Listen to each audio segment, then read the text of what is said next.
So today's guest, Jennie Kim, joined me for a very special conversation about bringing your culture to the stage. Jennie and I have become friends since that show in New Jersey, and I just adore her, which is why I invited her to join me on this week's episode for what is in fact her first ever podcast interview. Jennie, how you doing? I'm doing very good. I'm very excited for this. I'm so happy you said yes to doing this with me. Only because it's you. I am literally shaking right now. This is my first ever podcast, any kind of thing like this. So you grew up back and forth between South Korea and New Zealand.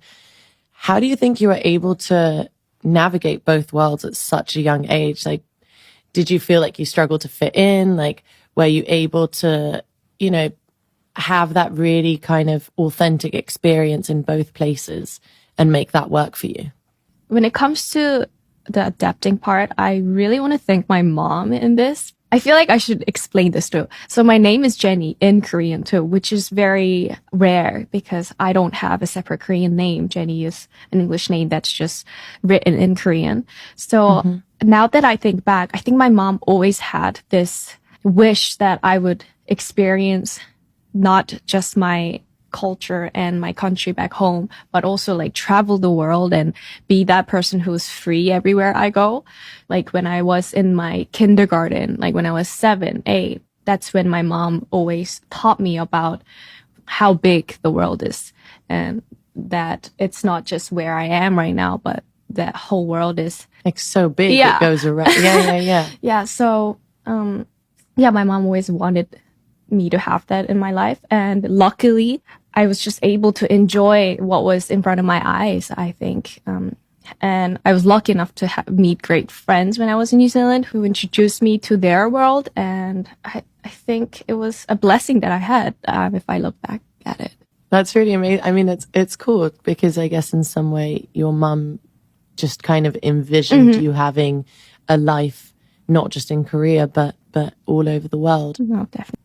To be honest, I think in the beginning of my career, I guess I had more of that New Zealand side of me where I'm like, let me go out there and then be a part of that world. But as I got into the business and as I got to learn more about myself and my country, because I was based in Korea while we were recording and in the studio and everything, I started to bring more of the Korean side and the Korean culture into my music and my career. Like they started merging together. And the biggest reason I jumped into this music path that I chose was me listening to Korean music when I was living in New Zealand.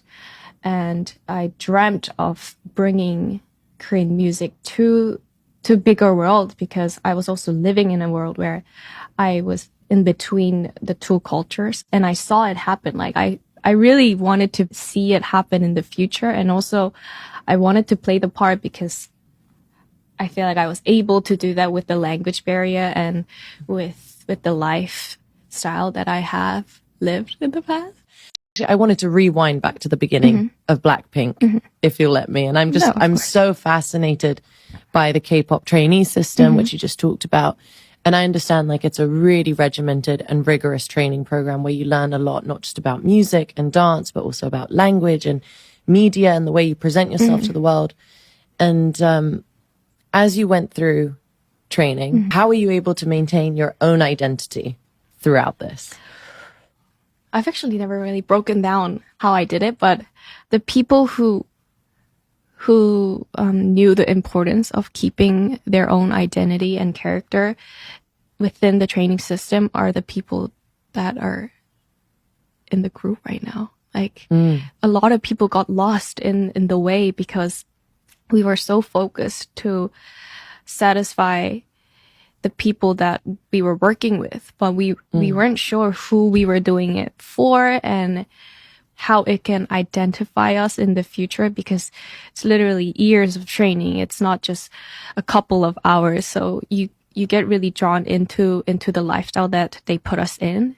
And I think the girls and I were, I don't know if is it too controversial to say this? I don't know. No, I don't think so. Yeah. So it's like survival of the fittest. Yeah. the girls and I try to find our own voice and character, and whilst we had like 30 other people training with us, and I guess our label saw us trying and saw something really, really special. Like, what were some of your favorite inspirations from those trainee days that inspired you and shaped you in the group today? The variety of different vocal styles that we approached, like we got to experience, was definitely something that helped me throughout the way. But the good thing about the label that I was under was not only they wanted us to be able to sing in Korean, but we would cover so many pop songs as a trainee. So by the time we had to record our actual song for Blackpink, we were able to like play around the language, play around like the rhythm and like all sorts of things that affect the music with the cultural difference, I think.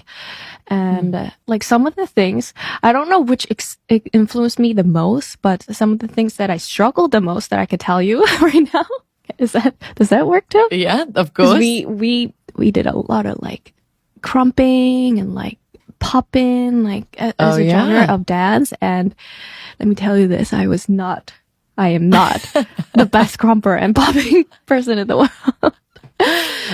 Well, you can't be perfect at everything. But listen. Yeah, but it was, but also learning something that you're not good at helps you to find what your, like what your main genre is when it comes to dance and vocals. So yeah, I have to say, just trying out all sorts of different things has pinpointed to become who I am, I think.